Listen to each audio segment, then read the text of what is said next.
And yeah, great talk, Sammy. Cannot stress enough what Sammy said about LaTeX is the way forward. The learning curve might be a little bit steep, or to start getting used to it, but once you start using it, you'll never ever look back. So cannot just reiterate that enough. But yeah, on to Git and GitHub. So there were a few prerequisites, I think, beforehand if you wanted to code along with me. So one of those is to make sure you've got a free GitHub account. You can just go onto Google GitHub, go on there, and you can make your account on the website there. And if you do want to code along, if you're on Windows, open up Git Bash like we did in the first Python session. Or if you're on a Mac, open up a terminal. And I will share my screen now. I think it's this one.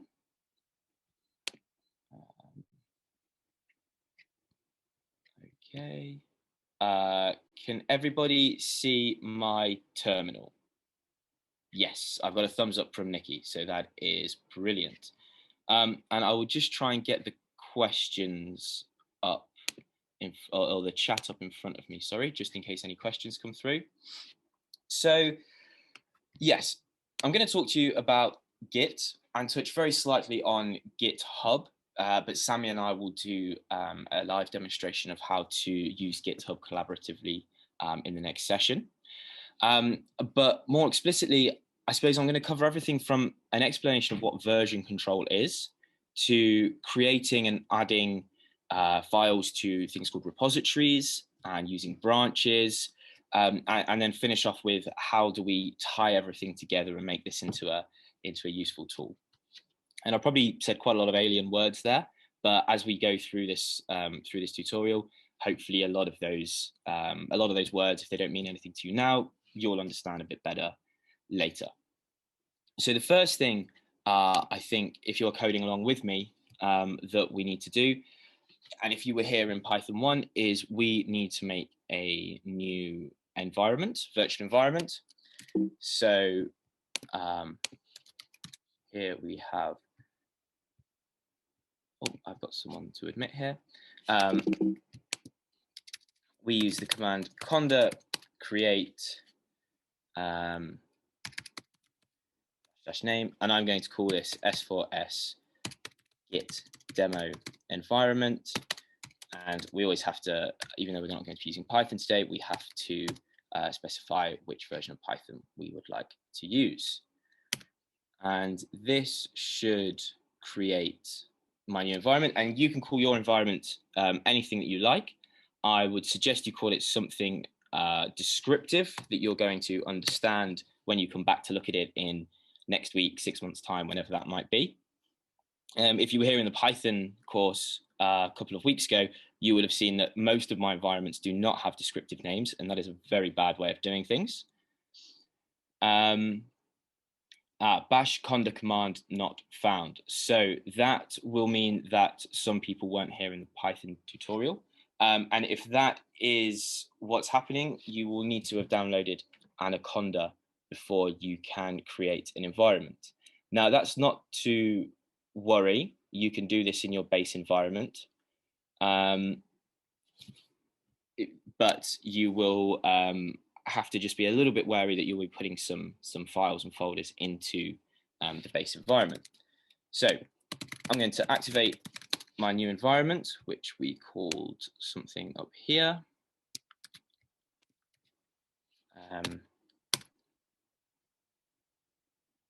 There we go. Right, so now we've got our environment done, we can start doing Git and version control things. But first of all, what is version control? Well, if you're carrying out a project that involves coding or programming, you're probably going to have quite a big code base build up as you go through. And there's probably going to be lots of times where you are doing trial and error. Some things are going to work, some things aren't going to work. And with that, there'll be many revisions to the programs that you're writing. And this is where version control will help you, because it can really be thought as a saving, I suppose, as a way of saving your programs for your project. And By doing this, you can track and log any changes that are made to your files. So this is version control. You are tracking and logging which version of the work you are currently working on. And you can also go back and restore earlier iterations. So if you break everything, then it's fine. You can go back to an earlier version that worked and rebuild from there. Sorry, Sam, is there any chance you can zoom in your terminal screen a little bit? It's a bit hard on some of the smaller screens, I think. Let me see if I can get my top up here.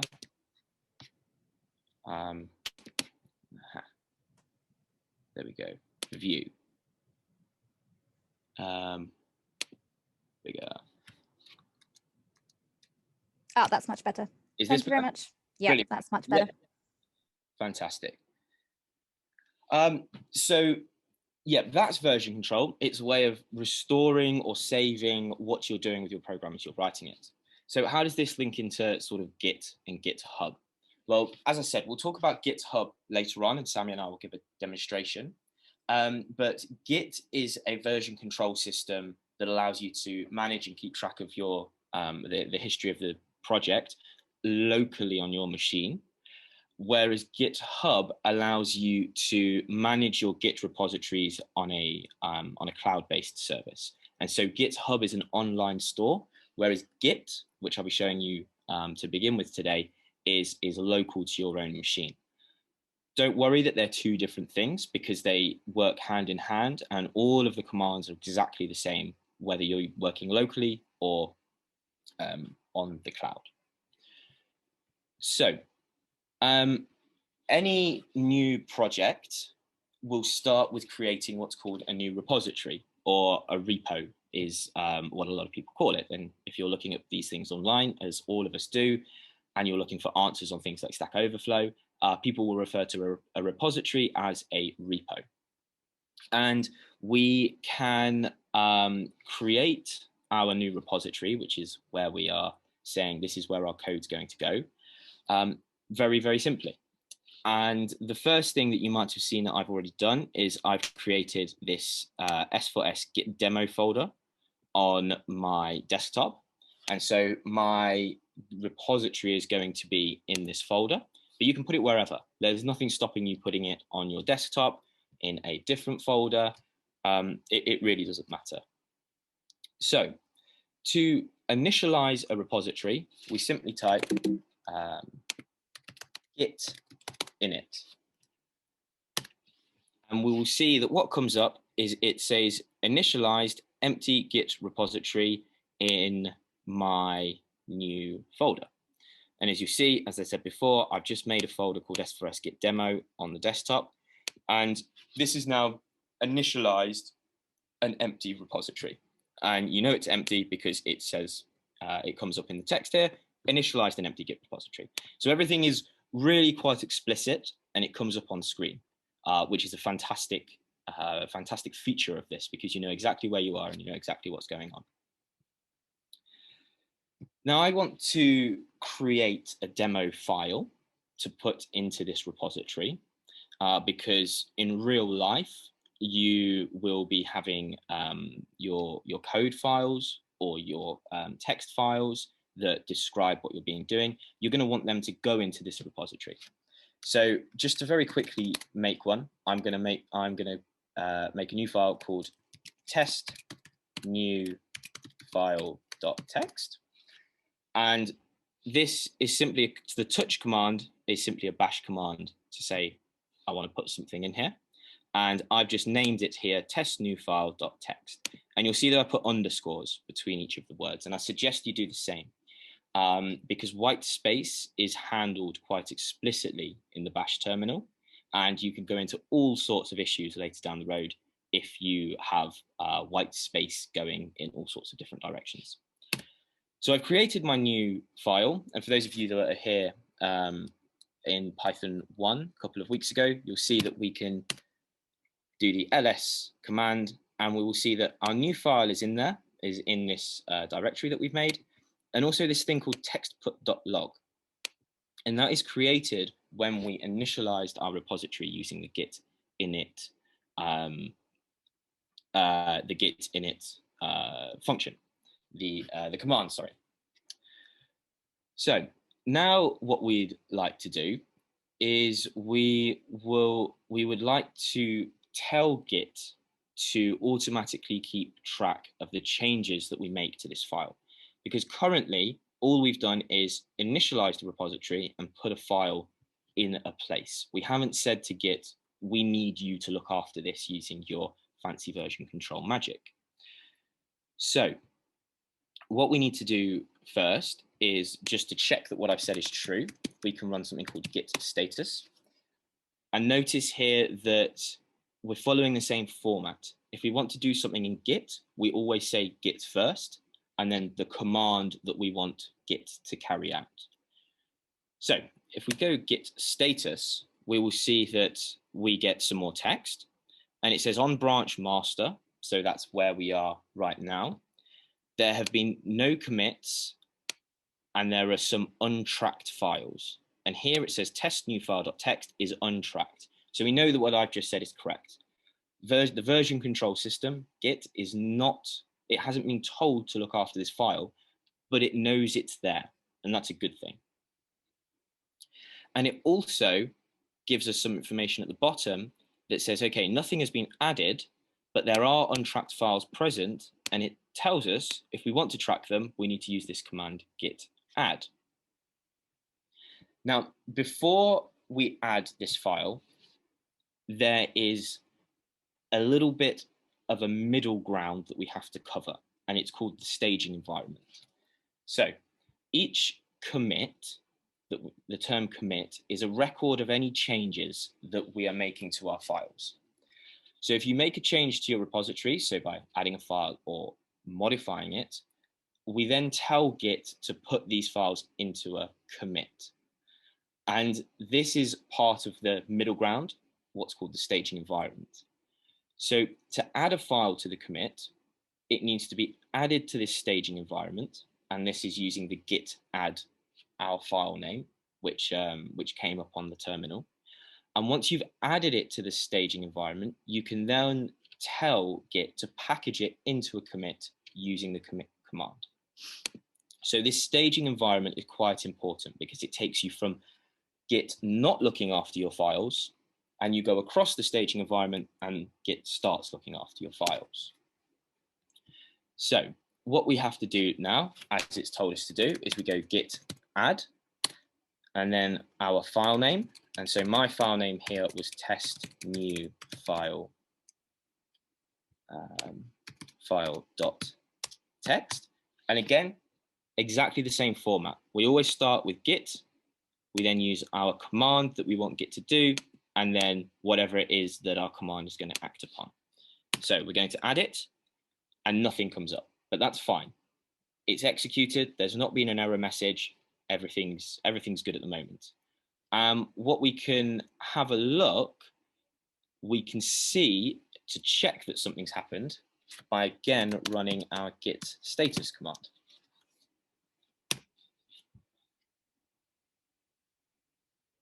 And here we have on branch master, no commits yet. But what we have said here is changes to be committed, new file, and it's commented in green. So we know that it's ready to be committed, it just hasn't been yet. And I see that there's been a question, I think, saying that the touch test new file text won't work. I don't think it will work on the Windows Anaconda prompt. I think you need to be in Git Bash for all of this to work. Obviously, that's where everything here is packaged up on the Windows operating system. So we know now that there are some changes to be committed, and we've used git add to add it to the staging environment. Now we need to commit this file. And again, very easy, git commit, and then we type this flag called -m, and I'll explain what that means in a minute. And when we need to type a commit message. So I'll call this our first commit. But just like when making the environment, when you have to give it a name that you're going to understand in the future, when you're writing your commit message, you need to put something here that makes sense to the people, to yourselves or the people that you're working with, so that they know what the changes are or the new files are that you are putting into this repository. So if you come back to this in 6 months' time and you want to know, well, why did I make that file? Or if we were altering a file, you want to know, well, what alterations did I make? So my message here of our first commit is actually pretty poor message. What we'd want to really say is beginning file for project, for project. Oh, something's come up, for project test. And this -m here is simply a flag that says, right, afterwards we can write a message. So when we commit this, we press enter, and quite a lot comes up. Quite a lot to unpackage. So it says here, this is our message, beginning file for project test. The committer, it was me, and this is my my local address. And it's just saying here that the email address was configured automatically based on my username and the host name that we're using. That doesn't really matter, but what matters and what you should take away from this is version control is now tracking these files as we write them.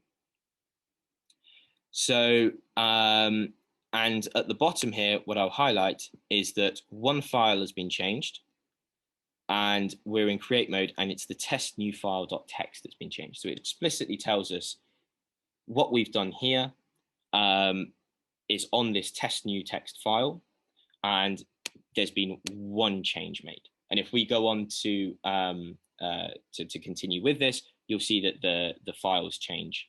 That number will go up and up, and if we delete them, the 0 will go up, and so it would really keep track of everything that's going on. What we might want to do now is just check Git status and to check where we are at in everything that's gone on. And so if we run our Git status command, and I've lost it on my screen, we will be able to see, yep, that on branch master, the untracked files, our text file, our test new file text has now been removed from this list of untracked files. And there's only the textput.log, but don't worry about that. So we know now that it's being tracked, and that's fantastic. So what we've done here is we've taken one file and we've basically tasked version control with looking after that file and tracking any changes or alterations that are made to it. But what if that is a code file and it works well for what we need to do, and there are people that are using it that are relying on this continuing to work?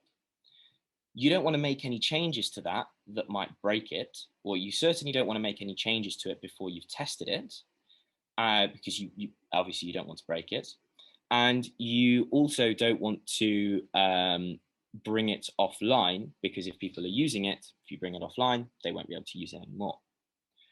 So we need to do something called branching. And what this does is it creates a branch. If we think of a tree, a branch, it goes off to one side from the main tree trunk, and it allows you to then change between states of a project. So if you want to edit a particular part of the code base, you could create what's called a branch, and just for that part, and it won't affect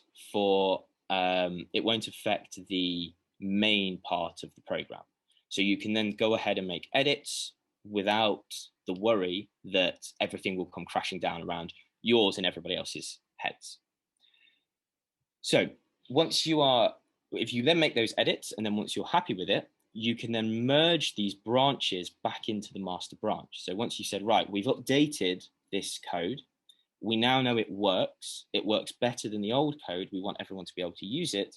We then merge it back into the master branch, and Git will then know that this is the new thing that it needs to be keeping track of. But it also knows that it used to be a branch. So it will keep track of absolutely all the parts of the history of what you've done.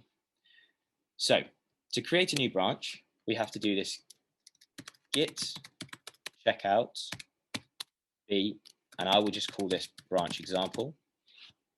And again, we're following the same format. We say Git.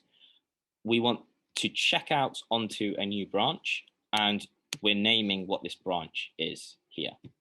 So if we run that, we can see that we've switched to a new branch called branch example, and you can name your branch anything that you like. And this is just referred to as checking out onto a new branch. And if we just run the command git branch, we'll see that we have our master branch, and which I suppose is, as I said before, that's kind of like the tree trunk, and our branch example. And the branch example has come up in green, and it's got an asterisk next to it, because that's the branch that we're currently in. We've checked out onto it, and this is what we're currently operating on. If you were to switch back and make commits to the master branch, the new branch wouldn't see those commits until you merged everything. So this is something that's very important to understand, because you are basically taking it away, you're putting it in a sandbox, and you can work on it whilst it's in that sandbox, but you can work on it without fear of breaking everything. But one of the things you have to think about is that until you merge it back into the master branch, none of the changes you make will affect the application and the way it works. So let's assume that we've now finished editing our new branch, and we want to put it back into the master branch. Oh, I think someone's turned their microphone on. Yep, great, thank you. So what we want to do is we want to switch back to the master branch. Again, this is very easy because we want to check out onto the master branch. So we say Git Checkout Master. And again, we've switched back to our master branch as it tells us here. And we then want to merge our branch with the master branch because it's been well tested, it's been well formatted, and we know that it's not going to break anything. It's going to improve our code base for the better. So we can say Git Merge branch example, because I called mine branch example, whereas you might have called yours something different. And actually what we get is it says it's already up to date. But that's absolutely fine, because what we've done is we haven't actually changed anything in this tutorial in the branch. So it's just telling us that actually you didn't do anything, therefore everything's up to date. But if we had changed something in the branch example, so if I go git checkout branch example, and we change something, so we make a new file, so we say our new test file. Actually, that's a pretty poor name, isn't it? So we'll say our branch test file.txt. I don't know what this is, so let's snooze that. We can see that we've created it. So now what we want to do is we want to go back into the master branch, and we want to merge branch example. And again, it's saying it's already up to date, because what I should have done, I should have edited the text file instead of making a new one. So I think that's everything you need to know to be able to use Git. We've run through what version control really is, how we can use it to keep track of our files and all the commands that are needed. how we can use it to edit files without fear of breaking everything and then merge them all back together. And I think I'm a little bit ahead of schedule here. I think we've got a few more minutes. Sammy and I will then go on in the next session to show you how to collaboratively work using Git on GitHub, which is just a cloud-based version of Git.